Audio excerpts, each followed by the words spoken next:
নমস্কার, দ্য রিপোর্টে স্বাগত। গতকাল ফুটবল প্রেমীদের সঙ্গে প্রশাসনের খণ্ডযুদ্ধ দেখেছে গোটা বাংলা।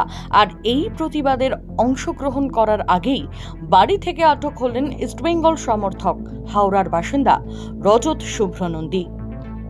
মূলত ডার্বি বাতিল এবং আরজি করের ঘটনার প্রতিবাদে পথে নেমেছিলেন ইস্টবেঙ্গল, মোহনবাগান ও মোহামেডান তিন দলের সমর্থকেরা। যুবভারতী ক্রীড়াঙ্গনের সামনে ফুটবল প্রেমীরা জমায়েত শুরু করলে সেই প্রতিবাদ প্রতিহত করতে কার্যত লাঠিচার্জ করে পুলিশ। তবে আন্দোলনে যোগদান করার আগেই শরৎপল্লী এলাকায় নিজের বাড়ি থেকে বি গার্ডেন ও সাঁতরাগাছি থানার পুলিশের হাতে আটক হলেন রজত। ঠিক কি ঘটনা ঘটেছিল শুনবো ইস্টবেঙ্গল সমর্থকের কাছ থেকেই।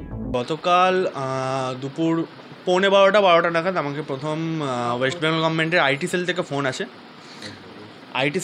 আসে। তো সেইখান থেকে ফোন আসার পর আমাকে প্রথমে বলা হয় যে যুবভারতী স্টেডিয়ামের চারধারে ইস্টবেঙ্গল মোহনবাগান সমর্থকদের একটা প্রতিবাদ মিছিল রয়েছে আজকে। সেই প্রতিবাদ মিছিলে পুলিশকে আক্রমণ করা হবে, এই ধরনের পোস্ট আমরা বিভিন্ন ফেসবুক গ্রুপ থেকে দেখতে পাচ্ছি। তো তোমাকে সেখানে যেতে বারণ করা হচ্ছে।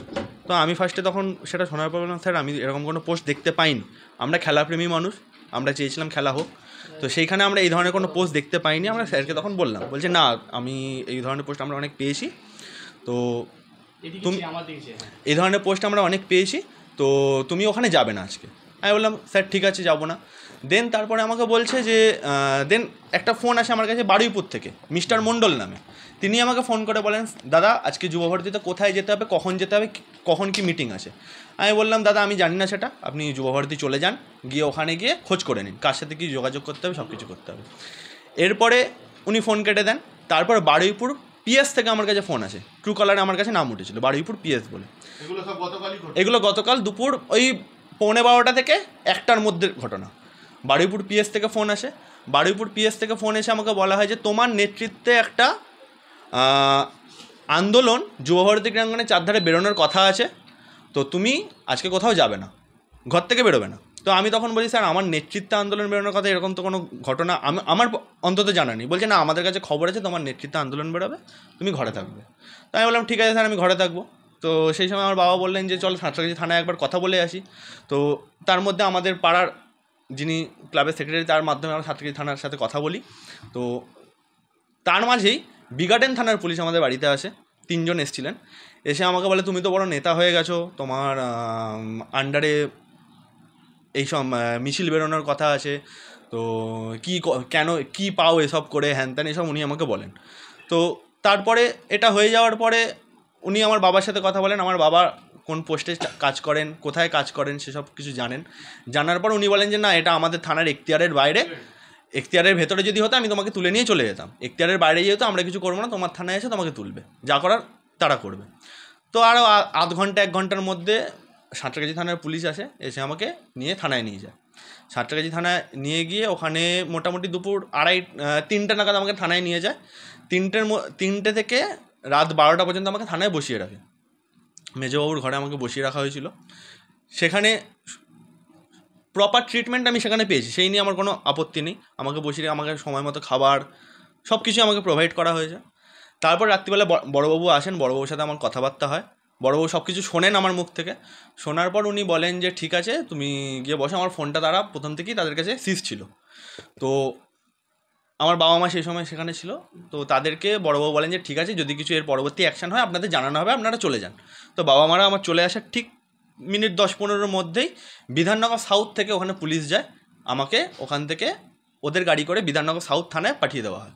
আমাকে বিধাননগর সাউথে নিয়ে যাওয়া হয়, নিয়ে গিয়ে আমার ওয়ালেটটা সিজ করা হয়। আমার ফোন তো স্যারেদের কাছে প্রথম থেকেই ছিল। দেন তারা আমাকে ডাইরেক্ট লকআপে ঢুকিয়ে দেয়। লকআপে আরও আসামি ছিল, তাদের সাথে আমাকে ঢুকিয়ে দেওয়া হয়। দেন সারা রাত আমি স্যারদের বলি যে আমার ফ্যামিলির সাথে আমাকে কথা বলতে দেওয়া হোক। তারা বলে না স্যার সকালে স্যার এলে তখন দেখা যাবে, ফ্যামিলিকে স্যাররা ইনফর্ম করে দেবে, সাঁতরাগাছি থানা থেকে ফ্যামিলিকে ইনফর্ম করা হবে।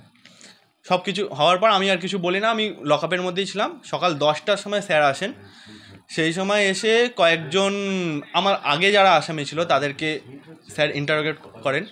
করার পরে দেন আমাকে বড়োবাবু ডাকেন। বড়োবাবুর সাথে আমি কথা বলি। বড়োবাবু সব জানতে চান আমার থেকে কী হয়েছে। আমার ফোনটাকে বড়োবাবু নেন, আমার ফোনটাকে বড়োবাবু নেন, বড়োবাবু আমার ফোনে হোয়াটসঅ্যাপটা চেক করেন, হোয়াটসঅ্যাপের মধ্যে দেখেন আমি কোন কোন গ্রুপের মধ্যে ছিলাম। আমার মেন দুটো গ্রুপ ছিল, একটা হচ্ছে ইস্ট বেঙ্গল ফ্যামিলি আর একটা ছিল হাওড়া মশাল বাহিনী। এই দুটো গ্রুপ ছাড়া আর কোনো গ্রুপ সেরকম আমার ফোনের মধ্যে ছিল না। সেটা বড়োবাবু দেখার পর বলে, বড়োবাবুকে আপার লেভেল থেকে ফোন আসে একটা, সেখান থেকে বড়োবাবু আমার সম্পর্কে সব কিছু বলেন, বলার পর ওনারা আমাকে ক্লিন চিট দেন, দিয়ে আমাকে বলেন যে তুমি বাড়িতে ফোন করো, তোমার গার্জেনকে ডাকো, পিআর বন্ডের থ্রুতে তোমাকে আমরা ক্লিন চিট দিয়ে রিলিজ করে দিচ্ছি। রজত জানায়, আন্দোলন করা মানুষের গণতান্ত্রিক অধিকার, এভাবে মানুষের কণ্ঠ রোধ করা যায় না, অন্যায় হলে আবারও পথে নামবে। খেলাটা হতে দেওয়া উচিত ছিল, এটা আমার একান্ত ব্যক্তিগত মতামত। আমরা যেহেতু সমর্থক, আমরা খেলা দেখতে চাই, সেইখানে খেলা বন্ধ করে দিয়ে একটা প্রবল প্রতিবাদ হলো। সেই প্রতিবাদের মধ্যে থেকে আমি প্রতিবাদে গেছি কি না গেছি সেটা আলাদা কথা, আমাকে বাড়ি থেকে তুলে নিয়ে গিয়ে সারা রাত ধরে হ্যারাসমেন্ট করা হলো, বিভিন্ন পুলিশ স্টেশন থেকে ফোন করা হলো। এগুলো তো একটা, শুধু আমার ওপর কেন, আমার পুরো ফ্যামিলির ওপর একটা হ্যারাসমেন্ট। প্রতিবাদের আন্দোলন থামা উচিত নয়, চলা উচিত। এটা তো একটা নারকীয় ঘটনা ঘটেছে, সেখানে প্রতিবাদ তো হওয়া উচিত, হওয়া উচিত। সবাই তো দেখতে পাচ্ছে যাচ্ছে কি যাচ্ছে না। প্রতিবাদে সবসময় সামিল হব, শারীরিকভাবে মানসিকভাবে সবসময়। রাজু ঝা, দ্য রিপোর্ট, হাওড়া। সমস্ত খবরের আপডেট পেতে লাইক করে সাবস্ক্রাইব করুন দ্য রিপোর্ট চ্যানেলটি। সেই সঙ্গে বেল বাটন প্রেস করতে ভুলবেন না। আপনাদের একটা সাবস্ক্রিপশন আমাদের জন্য অত্যন্ত মূল্যবান। জয় হিন্দ।